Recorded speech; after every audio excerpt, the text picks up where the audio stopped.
Then let me invite the host of today's event, His Excellency Chang Kyung-yong, Ambassador of the Republic of Korea to Canada, for his welcoming remarks. Please welcome Ambassador Chang. Distinguished guests, ladies and gentlemen, good afternoon. Thank you all so much for joining us today for our Embassy Speaker Series. I would like to especially thank our guest speakers, Ms. Jodian Tobin, as well as two very special guests here with us this afternoon, Senator Yana Martin and Mr. Bill Black, President of the Korean War Veterans Association, National Capital, Unit 7. Thank you. And to all the relatives and the descendants of Captain Bacon, joining us from across Newfoundland to Nova Scotia, Ontario to BC, and even all the way from warm and sunny California. Welcome. Since I only arrived in Canada last June as the new Korean ambassador to Canada, this is my very first speaker series engagement. So I'm delighted to host such a popular event for so many. The Embassy Speaker Series was launched in 2013 in honor of the 50th anniversary of diplomatic relations between Korea and Canada. Since then, the popularity of the series has drawn in distinguished speakers from across Canada. The series has been a great help in educating the public on the many factors impacting Canada-Korea relations. As you can see, today's speaker series is being held virtually for the first time due to COVID-19.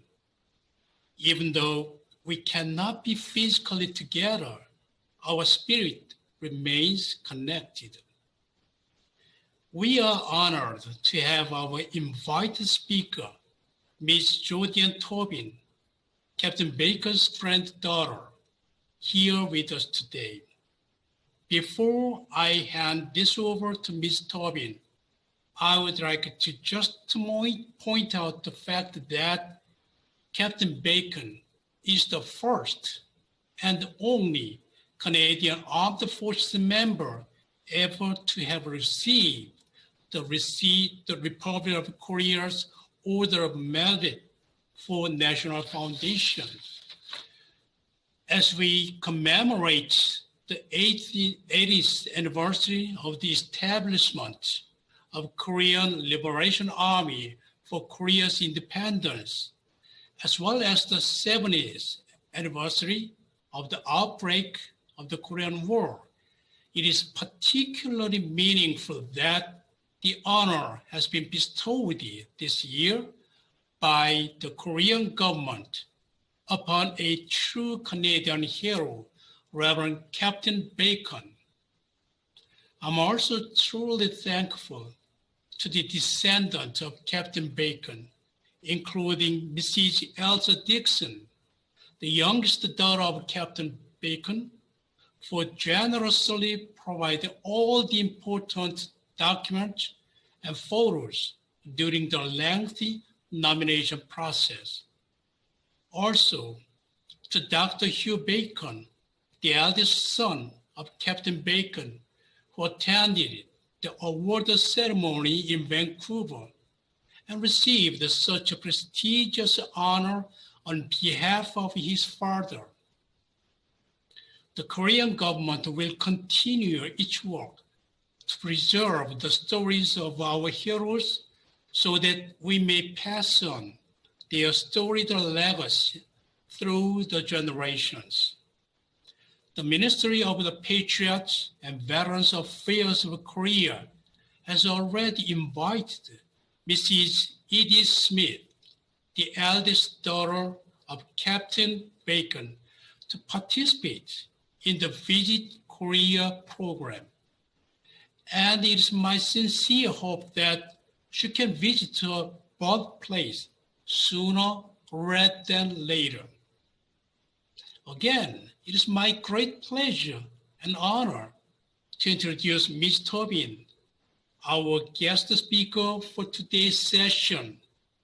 I'm sure, given the Captain Bacon's extraordinary life and service, Ms. Tobin will showcase the fascinating journey of her grandfather and regale us with the stories of his most incredible life.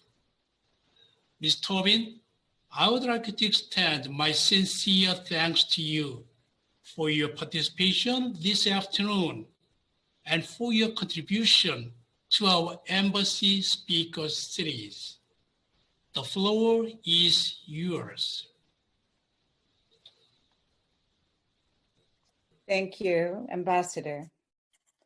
And thank you to Young, your senior researcher, and thank you to the Embassy of the Republic of Korea to Canada for organizing this opportunity to share the story of my grandfather, Reverend Captain Roland Clinton Bacon. First, I would like to acknowledge the virtual or audio presence here today of several of Captain Bacon's 4 children, all 4 of whom were born and lived in Korea and India with their parents during these years that I am about to speak of. Hugh Bacon, Elsa Dixon, and Howard Bacon all reside in British Columbia. And my mother, Edith Smith, currently resides in Nova Scotia, where this story all begins. Captain Bacon has many grandchildren, great and great-great-grandchildren, some of whom are also virtually present here today. We are scattered across Canada, as the ambassador mentioned, and other countries. This story represents some of the shared experiences that we would have heard in our own families. I'm going to start screen sharing now with photos. So please excuse might be a bit of technical work here. Is that okay? Yes, okay.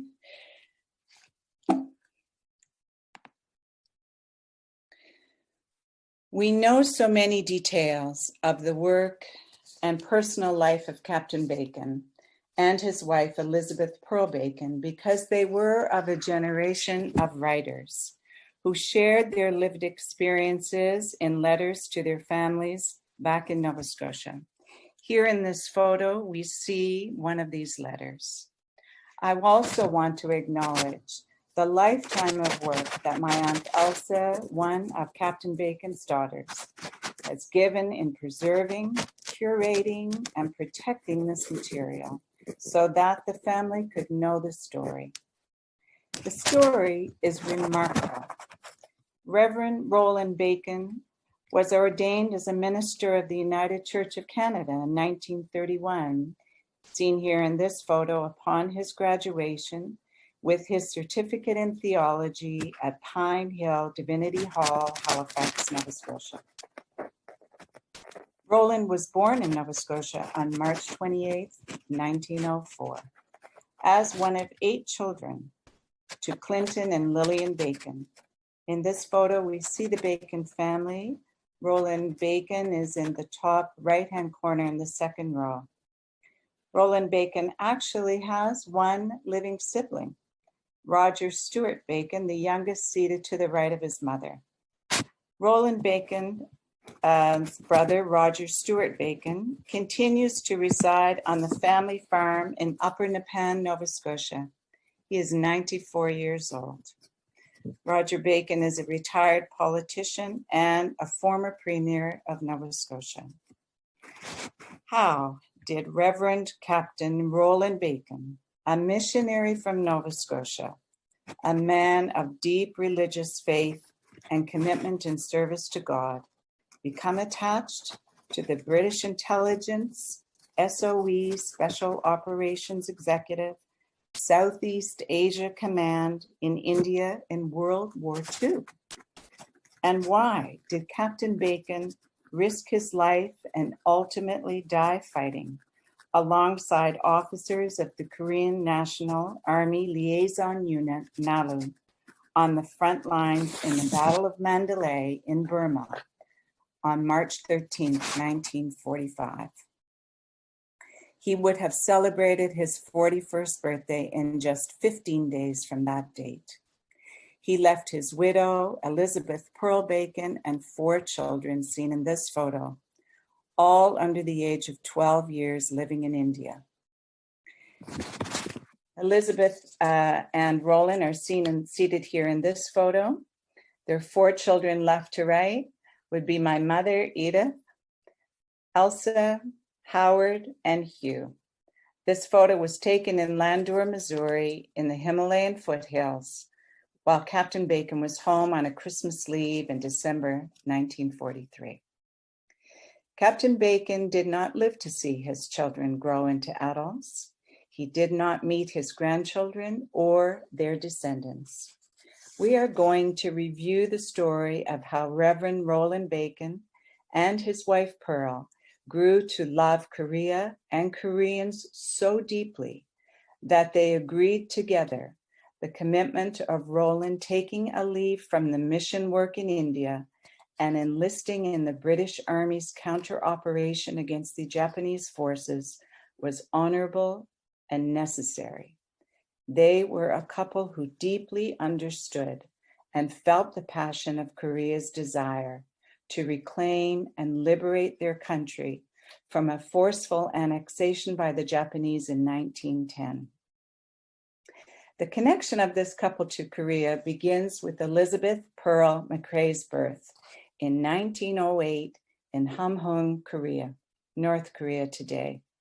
Pearl, or Shinju, her Korean name, was one of 3 children born to Canadian missionaries, Reverend Duncan Mamoksa is his Korean name, and Edith McCrae, seen in this photo. In this photo, we see Duncan and Edith McCrae with their 3 children. From the left, Helen, Alistair on his father's knee in the middle, and Pearl, my grandmother, on the right. The remarkable missionary and education work of this couple, the McCraes, is a story in itself. They stayed in Korea as Presbyterian missionaries for almost 30 years, from 1900 until 1928, when they returned to Halifax, Nova Scotia, their original home. 18 of those nearly 30 years in Korea would have been under the Japanese annexation. Pearl was a student of music and continued her education when the family returned to Halifax at the Halifax Conservatory of Music. Roland was studying theology at the same time. They met and became a couple. They were married in June of 1931. This is their wedding photo. Roland was 27 years old. Pearl was 23. We can assume that Roland was influenced by the stories of the missionary experiences and deep love of Korea by his father-in-law, Duncan McCrae, and his new bride, Pearl. She called Korea her homeland. She had been born there, grew up there, and lived there until it was time to leave for her education. Roland applied and was accepted for foreign mission work in Korea with the United Church of Canada. On December 5th, 1931, 6 months after their wedding, Roland and Pearl sailed from Vancouver for the journey to the Far East. In this photo, they're on the ship, the Empress of Japan. Accompanying his daughter back to her homeland and for another few years of his own service was her father, Reverend Duncan McCrae, seen here on the left in this photo. This would begin the 2nd generation of missionary contribution to Korea. Pearl and Roland were happy to arrive in Hamhung after several weeks of travel. In this letter that Pearl writes to the Bacon family, I'm quoting, "So this is Korea. The land of morning calm is what I hear Roland saying over and over again. And we arrived early on the ferry to see the morning calm. We received a nice invitation to spend Christmas with the Scott family in Hong Kong. So we will enjoy our first Christmas together in my old home city with Dad. Roland looks very well, and I hope he will like Korea and the Koreans. Dad is well too. Of course, I am very happy to be back and am well too. In the following months, Roland and Pearl would go to Seoul for language training. Pearl had spoke fluent Korean, and the language came back to her quickly. The couple spent weeks at a time doing short assignments at several of the 5 stations of the United Church of Canada Korean Mission. In this map, you can see the location of these missions, the stations stretching from the south to the north. Their assignments into these mission stations were to practice their language and learn the skills of leading a mission. Their first child, Hugh, was born in Seoul in 1932. Roland and Pearl's first permanent UCC mission in 1933 was in the most northern mission station, Lunjingsan, in Manchuria, China, on the border of Korea. They would stay here for 5 years until 1938.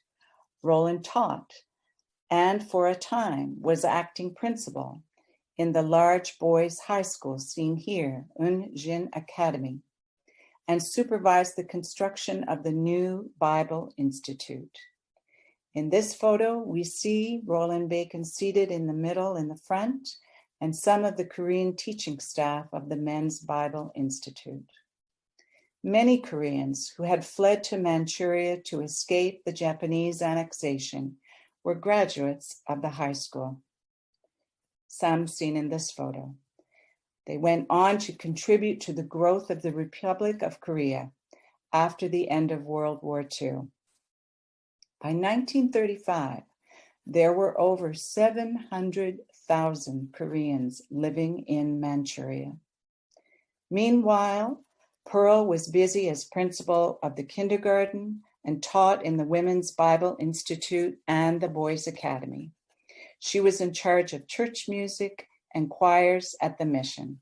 In this photo, we can see Pearl seated in the middle in the second row with members of the choir. Pearl returned to Hamhung in 1934 to give birth to another child, my mother, Edith. Now the family had grown to 2 children.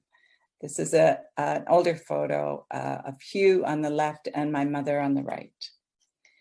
It is during these years that Roland and Pearl deepened their friendships and connections with Koreans. They worked closely with many expats, Koreans in this area. This is a photo of Pearl and Roland with Mr. Kim in the middle.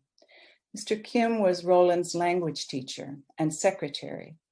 He and Mr. Kim often went for miles into the countryside to organize churches and schools in the villages.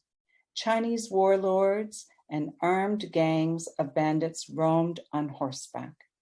Korean farmers and shopkeepers were often attacked. In order to persevere in such harsh conditions, Koreans had to be courageous, resourceful, and spiritually strong. By 1938, the couple had been in Korea and Manchuria for 7 years. It was time to return to Canada for a year of furlough. They felt deeply connected to their Korean friends and colleagues and to their families. This is a group photo taken with the members of the choir. My mother, Edith, and her brother Hugh are in the middle of the photo. They're the young children. And Pearl is on the top left. This photo is of some of the members of the UCC mission on the occasion of the farewell for their missionary pastor. Roland Pakhan is in the middle in the front, seated with his wife, Shinju, Pearl. Despite the fact that war was imminent, the Bacon family returned to Korea a year later, 1939. They found that the mission in Lunjin-sun was being closed, as the Japanese did not want any foreigners in this area and were making life difficult. The Bacons were apprehensive, but determined to continue their work in Korea. The Bacons were sent to another UCC mission in Sunjin, north of Hamhung, as you can see on the map here. But the tensions in the region were very high. Japan was at war with China and Allied forces. World War II had started, and by the end of 1940, several of the missions were being evacuated. The family would be returning to Canada, but Roland was offered another teaching position in a UCC boys' school in Rasalpura, India. Pearl was pregnant, due in December of 1940, so they decided to wait for the birth before the long trip. Pearl went to Hamhung to await the delivery, and Elsa was born on December 13th, 1940. Thus, with sad hearts, after 10 years of earnestly working side by side with the struggling Korean population who had been persevering under ruthless military Japanese rule, they left the country they now considered home. The Bacon family, now traveling with 3 children, left Hamhung on the 16th of January, 1941, and arrived in central India in March. The family would go to the mountains for the hot season, put the older children, Hugh and Edith, in school, and get ready to study the language. This is a photo of where they relocated during this hot season in Landur, Missouri, India, 7,000 feet above sea level at the foothills of the Himalayas. In a letter from Pearl to the Bacon family in April 1941 from Landur, she writes, "I am most awfully lonesome for dear old Korea.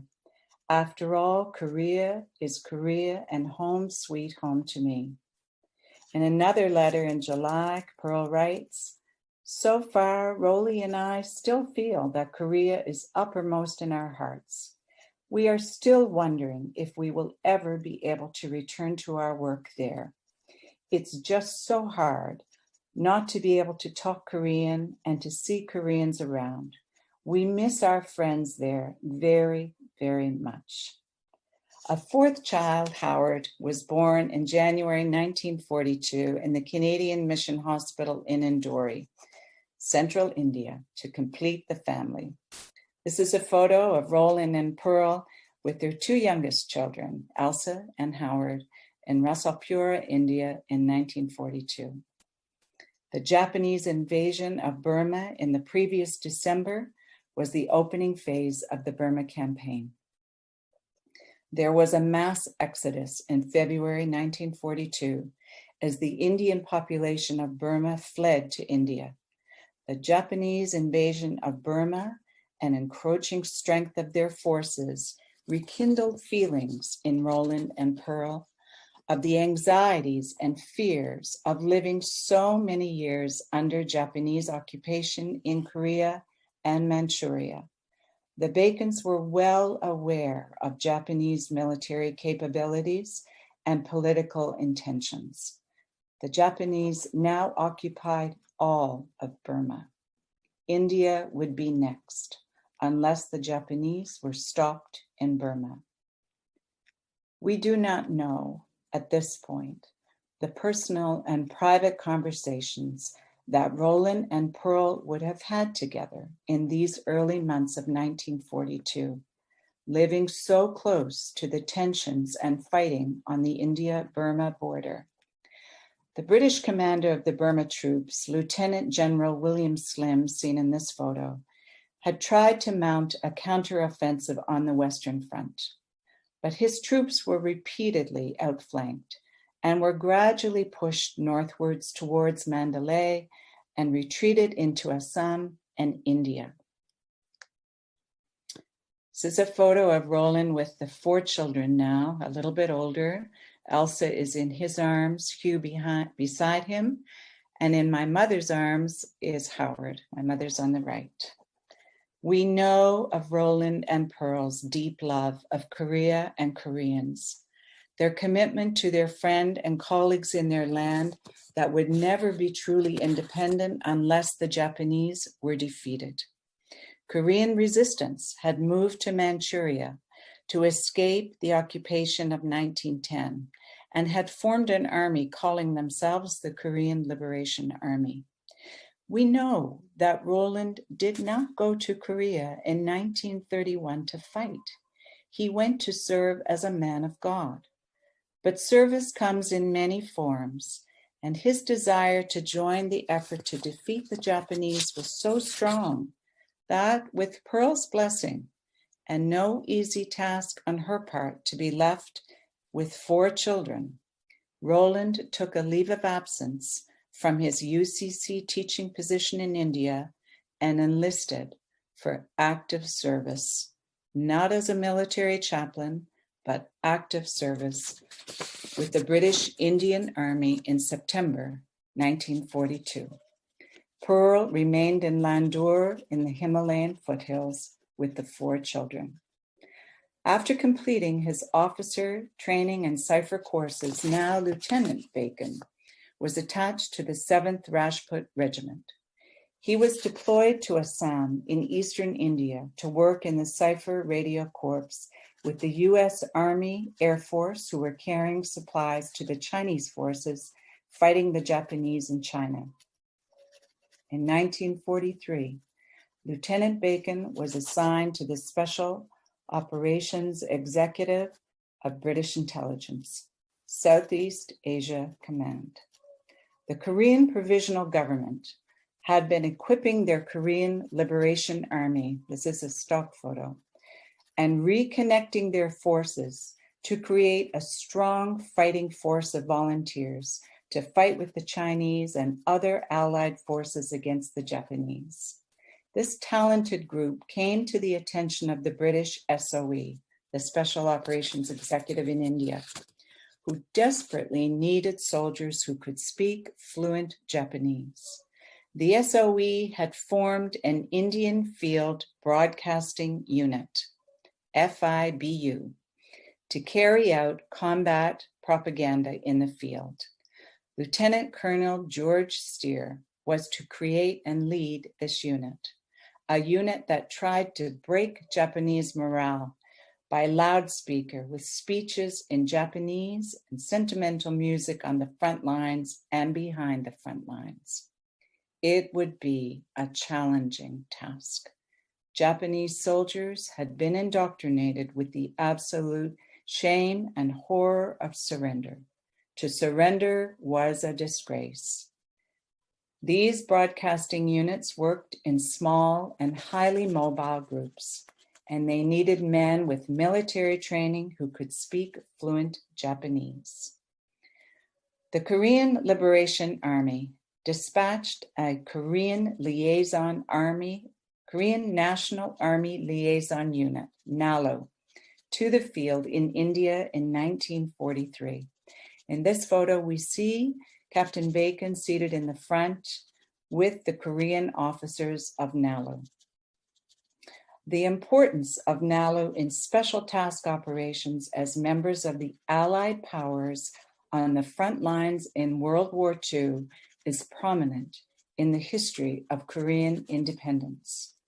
The Korean NALU soldiers spoke fluent Japanese, but some spoke no English. Lieutenant Colonel Steer recruited Lieutenant Roland Bacon, a former Canadian missionary to Korea who was fluent in Korean and understood the culture, to work with them. Roland Bacon was promoted to captain and assigned to be in charge of the Korean officers of NALU, FIBU of the SOE, Department of Psychological Warfare. In letters written at this time to his parents in Nova Scotia, Captain Bacon states he was thrilled to be working with Koreans again. There is irony, that after living under Japanese military rule in Manchuria and Korea, Captain Bacon would now be fighting side by side with Koreans in Burma against some of the same Japanese troops. This photo was taken in early 1944. It shows Lieutenant Colonel George Steer seated on the ground on the left. The others are British officers of the IFBU and 6 Korean officers and Captain Roland Bacon of the Nalu.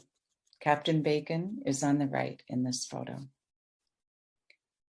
This photo, taken around the same time, is an important photo, a copy of which is hanging in Independence Hall, Seoul, South Korea. It is the 6 Korean officers of the Nalu and Captain Roland Bacon on the right.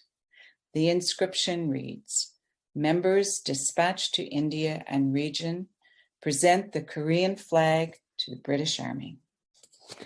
Quoting from Jae Ung's article written in 2012, in this photo, Captain Bacon and his Korean officers were assigned to psychological warfare on the front lines. They would sneak up towards the Japanese lines, often 50 meters or even 20 meters in front of Japanese positions.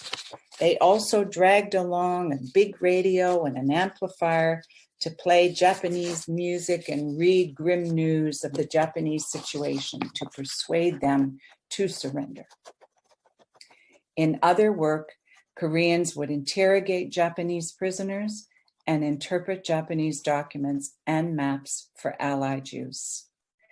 These successes were possible with Captain Bacon and his chemistry with the Koreans under his command in Burma. A British report, as seen here by Lieutenant Colonel Steer on Captain Bacon, states that Captain Bacon showed guts and perseverance both in the retreat from Tidham and in later work against Japanese 15 Division. Very much a Canadian and a missionary, tends to be hearty at times, but does not take kindly to the more British forms of discipline. Captain Bacon and the Nalu officers were in battle action of World War II in Burma. This is a stock photo here, in the Tidham Road battles, in the Siege of Imphal, and then the Battle of Mandalay in the final offensive to retake Burma. This would have been Captain Bacon's final mission. Captain Bacon was not supposed to be on the front lines on March 13th, 1945. He had almost completed his tour of duty and had decided that he wanted to return to Korea as a missionary after the war was over. He had applied for a bursary to study at the New York Theological Seminary. Roland was back on leave in Landor, Missouri with his family, where he and Pearl were waiting for a confirmation of his acceptance of this bursary. This is a photo around that time of Landor, and my mother and her brother Hugh are standing on the left on the road, and Elsa is one of the young girls in the baskets being carried on the backs. And this is how they used to be carried up and down the steep mountain roads. During this leave, Captain Bacon was told by British Army headquarters that his replacement had not returned from his leave. They needed someone immediately. Pearl tells the story later in her life that Roland felt if he had received word on the bursary, he could go ahead with his plans to take his family to New York, and he would have been able to refuse the request to go back to Burma. Without this confirmation, Captain Bacon felt that he could not refuse. He sent the British Army an affirmative answer, much against Pearl's wishes this time. Life alone with her 4 children had been very difficult. She was living on a tight budget because Roland had taken a leave of absence from the United Church of Canada and had gone into active service, not as a chaplain, There was a considerable amount of friction on the mission compound where Pearl was living. With the help of friends, she found a small bungalow away from the mission compound. It was isolated, badly needed of repairs. She did not have money for extras.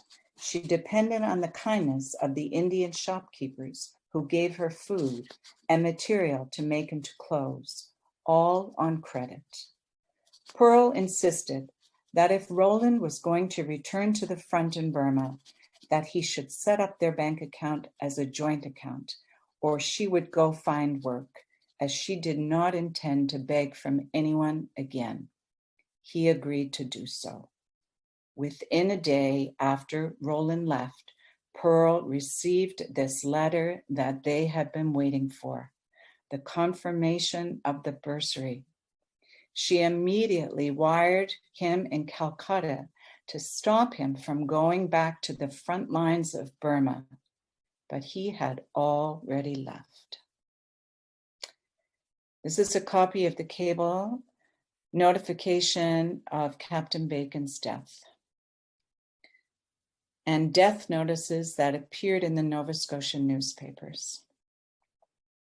On the day of his death, March 13th, 1945, the events explained to Pearl were that Captain Bacon was on the frontline action with Lieutenant Kim Sung-Hao and other Nalu officers, Captain Peter Goss and Gurkha troops during the offensive to retake Mandalay. They had advanced over open country to within 70 yards of a strong Japanese position. Their objective was to make a direct surrender call to the enemy. There was a Japanese machine gunner holding them down in their position. Captain Bacon had raised himself up with a tree to screen him in order to locate the machine gun emplacement using his binoculars. However, he was spotted by the enemy gunner and was hit several times in the abdomen. When he fell, the English officer in their broadcasting unit, Captain Peter Goss, came up from his position and carried Captain Bacon back to safety. They got him in a jeep or a truck and drove him to a military hospital in Munywa, which was at least 50 miles away, but he had lost too much blood and died the same day.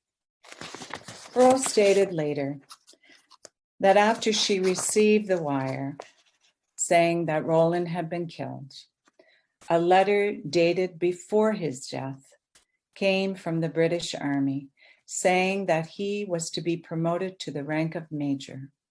Since he had died, this never came into effect, and Roland died with the rank of captain. This is a photo of his headstone. Captain Bacon was laid to rest in Alon, Burma, and later moved to Takiyan War Cemetery, north of Rangoon, Burma, now Myanmar. Captain Bacon and his family deeply loved Korea. He had paid the ultimate sacrifice, his life, in service to a country that was in their hearts. This deep respect was honored by the Nalu officers that were under his command, who were with him when he died. They did not forget his widow, only 37 years old, and young family now left without a husband, a father, and financial means of support, so far away from Canada, living in the foothills of the Himalayas. Pearl Bacon was one widow among many in those times of war. This is her in her civilian clothes. She was one, but she was not forgotten. We know this because of the letters that were written to her by several of those Nalu officers. This is a letter written by Lieutenant Y.S. Lee for Korean officers Nalu on March 31st, 1945, sharing the details of Captain Bacon's death. We know also that they took up a collection of money from among their group and sent it to provide some assistance.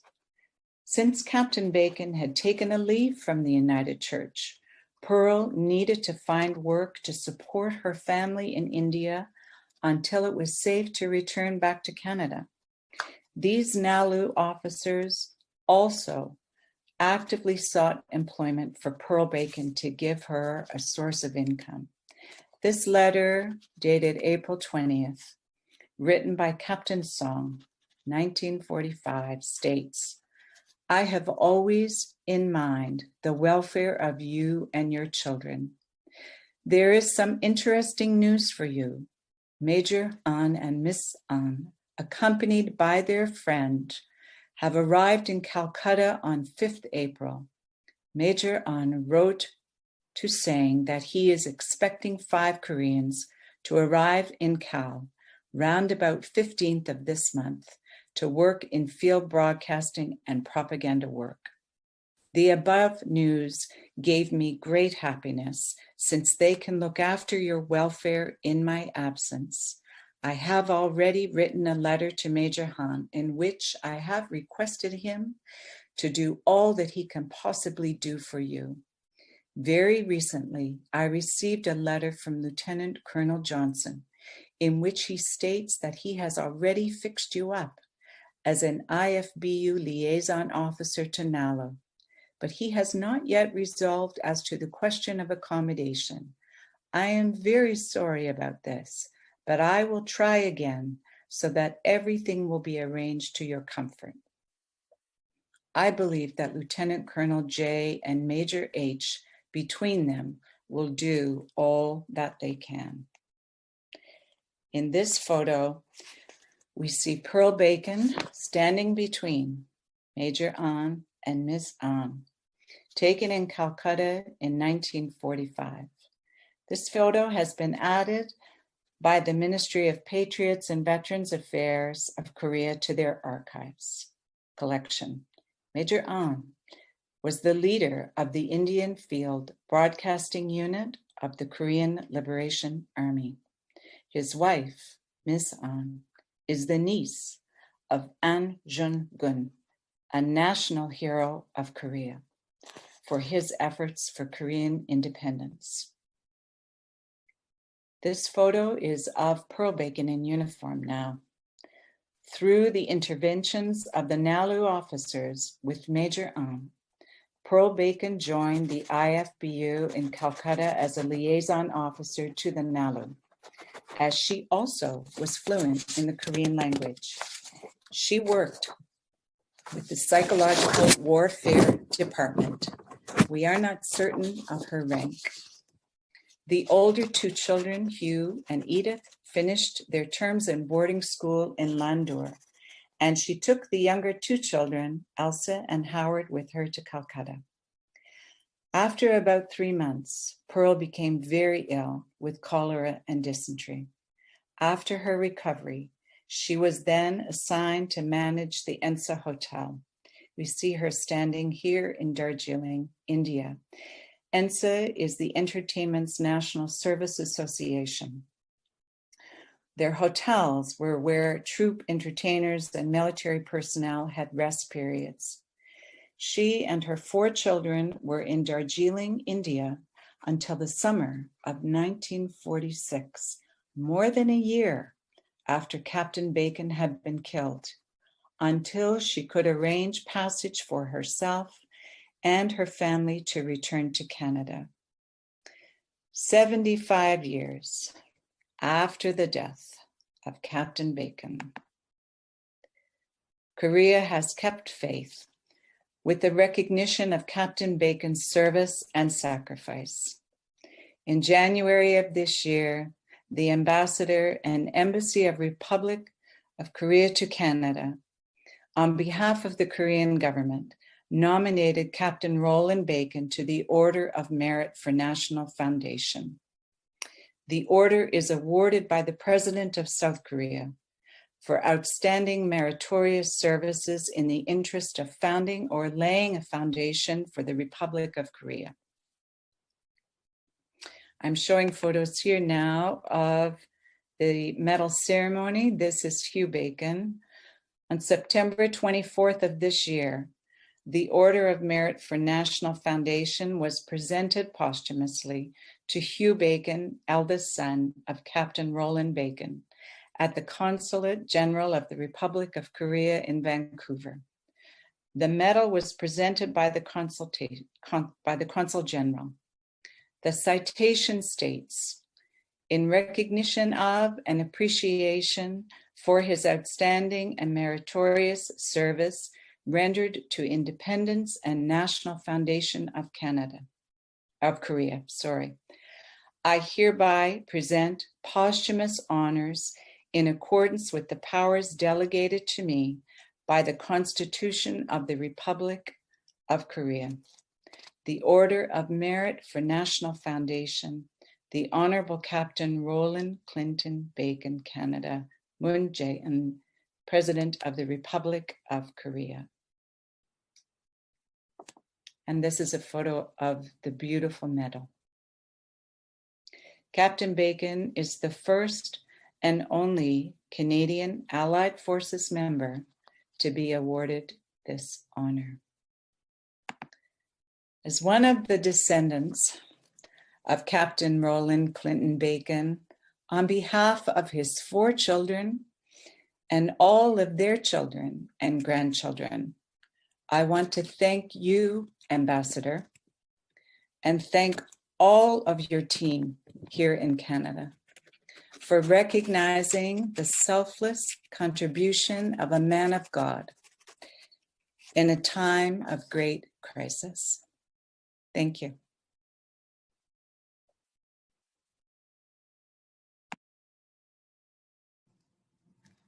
Thank you, Ms. Tobin, for sharing the story of Captain Bacon's brave and fascinating journey. Now we will open up the floor for the Q&A session. If you'd like to make comments or have questions, please use the raise hands function or leave a message on the chat box. Then I will invite 2 distinguished guests first for the special comments, Senator Yona Martin and Mr. Bill Black. Senator?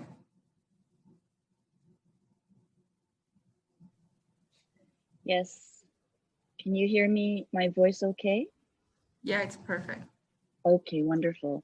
I've found a corner in the airport, so I will have to look out for officials with masks, etc. I'm very isolated in an area by myself. But first of all, thank you so much for organizing this very special series and presentation by Jodine, and in the presence of the family from across Canada and other parts of the world, and to Ambassador Chang, who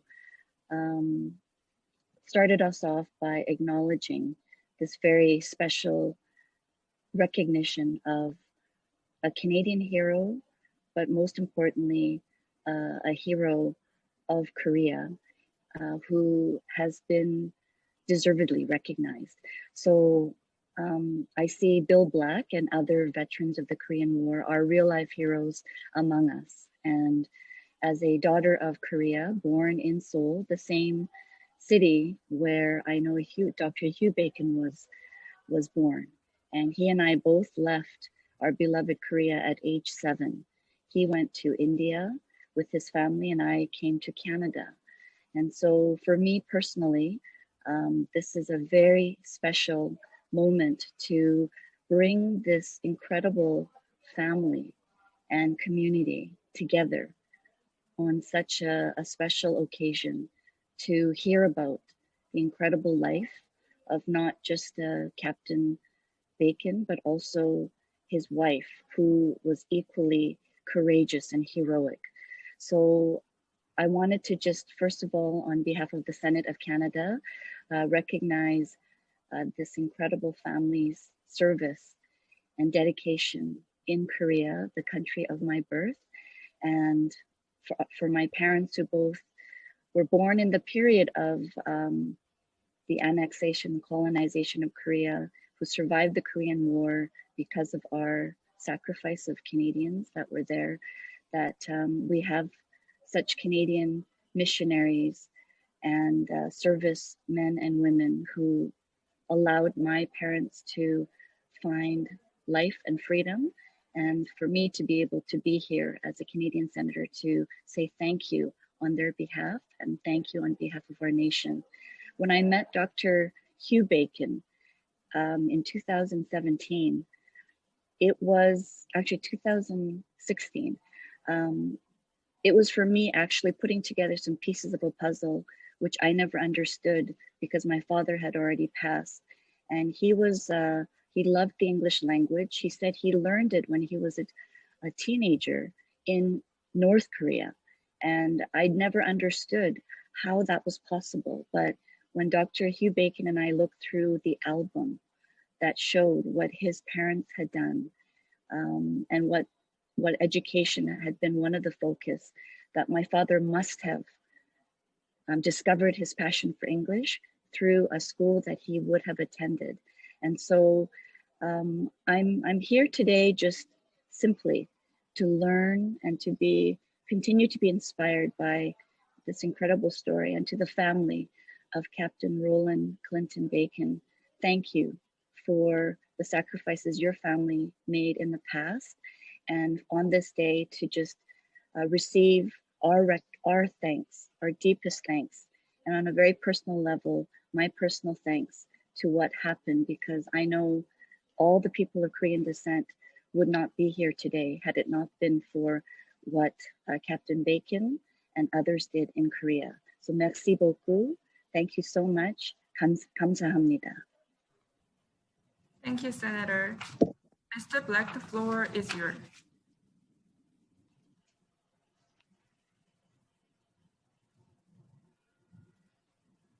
Can you hear me? Yeah. Jodian, I want to thank you very much for that story of your family. You must be very proud. And it was a very moving story. My father served in the Second World War, so I know a little bit about that as well as Korea. And today you have created a legacy for not only the Canadians, but the Koreans as well. So I think that this tale of your family should be told over and over again as our new people are born into Korea and to Canada. I was thinking about our veterans here. We have in Ottawa 116 Korea War veterans, and I will be telling them the story in my next newsletter with your permission. And I thank you on behalf of all of our veterans in Canada for sharing this with us. Thank you. Thank you. 감사합니다.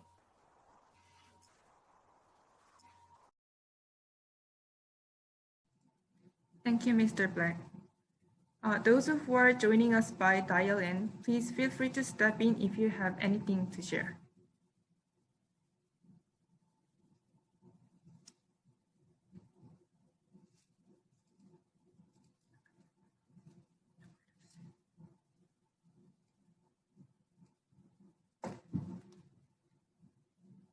There is a comment from Patty Talbot. It says, thank you to Jodin Tobin for sharing this inspiring and heartwarming story of Reverend Captain Roland Bacon, part of the tapestry of Korea-Canada ties, friendship, and love. May Canadians and Koreans together continue our commitment to create a just and peaceful world. Thank you goes to the Korean Embassy to Canada for bringing this story to us.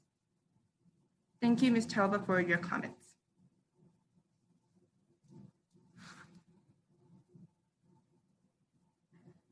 So I don't see any others with comments or questions. If there are no more comments or questions, I guess this is it for today's speaker series. Oh, there's a question from Sarah Kim. The floor is yours. Hi there, good afternoon. Thank you so much for this heartwarming, I guess, lived experience and sharing with all of us today here. I'm just curious, as we look forward to the 60th anniversary of Canada-Korea bilateral relations, and to ensure that we continue the legacy of Canada's contribution during the Korean War, I'd be grateful for Ms. Tobin and Mr. Bill Black's insight on how we can ensure that this is not a forgotten war, and how we can mobilize not only the veterans' families, but the expats and Canadians here, because unfortunately, the younger generation today, the Korean War is not often taught in education systems. So in order to continue that legacy and not to ensure that this is not a forgotten war, how do you see, how can the government of Canada and the Korean government work together alongside to maintain this legacy? I'd be grateful for your insight on this. Thank you.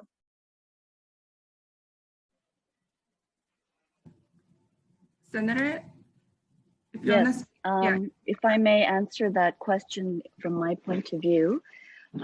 Yes, this is a very important anniversary of the Korean War, as well as other anniversaries that relate to, you know, the service and sacrifice of other Canadians. So there is a 3-year campaign called the Korean War Forgotten No More. And what is going to be happening very soon, actually this month, there is a writing team of teachers. There's a Federation of Social Studies and History teachers across Canada who recently came together as an association. It was a bit of a process, but they did it successfully in late 2019.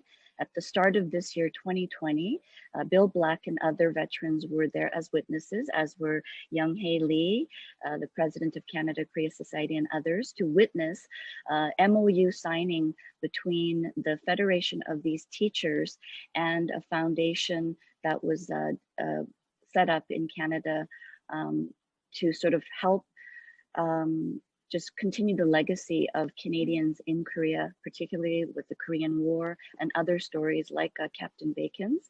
So the teachers this writing group will meet, and they're going to embark on a writing project supported by the foundation, and there's an American foundation that's also supporting. And one of the things that we will encourage, so I'm working with the teachers as well as a former educator myself, and we will encourage them to also look at other incredible Canadian stories like Captain Bacon and others, and the Canadians in Korea as part of this extended broader study. So this is the Legacy Project is beginning this year as we speak. So your question is perfectly timed with the efforts that we have already made.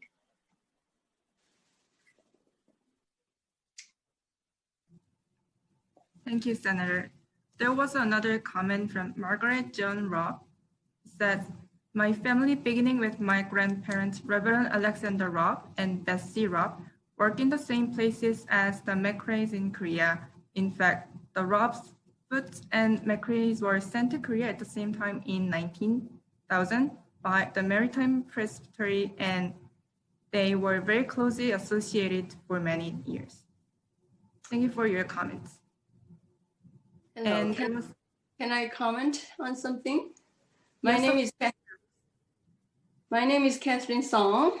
Sorry. Please go ahead. Yeah, my name is Catherine Song, and alongside with Sarah's Christians, I just want to inform that I graduated from a high school in Korea, which is called Gyeonggi High School, Gyeonggi Girls High School. And we are the age who are born in 1945 or 1946 or 44.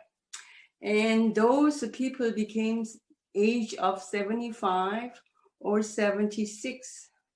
In Korean age, 77. So to commemorate our experience in Korean War, all the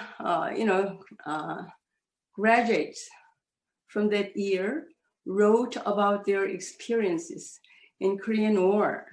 So I received the book not long ago, and I intend to donate it to Sejong Library in the Embassy of the Korean Republic of Korea. And then I would like to donate one book to Ambassador Chung Yong-chang, the ambassador. Yeah, so that's what I planned. And alongside with other groups writing about the stories, I think this will add to young generations how we experienced the Korean War. So I'm glad to be here, and I appreciated Tobin's family. It's a really moving story, and my eyes were, swelled with tears.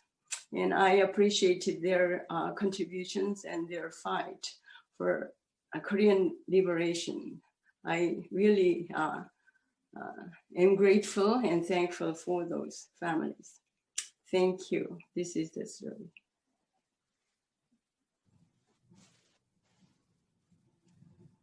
Thank you for your comment. There was another comment from Stephanie Bacon saying, "Thank you so much to Jody, Mr. Black, Senator Martin, and the Korean Embassy. I'm so proud of my grandfather." Thank you for your comment. Is there any other who wish to raise a question or make some comments? If there is none, once again, thank you everyone for joining us today. You can watch today's video again on the Embassy's YouTube. I hope you stay warm and healthy. Take care. Bye-bye. Bye-bye. Thank you. Bye, everyone. Thank you Hi, so much. Senator. That was Hi, wonderful. Senator. This is Catherine. Hi, Catherine. Yeah. Bye, everyone. Thank Love you. to our veterans. And Bye-bye. thank you to the family. Thank you. Bye, Dr. Hugh Bacon in BC.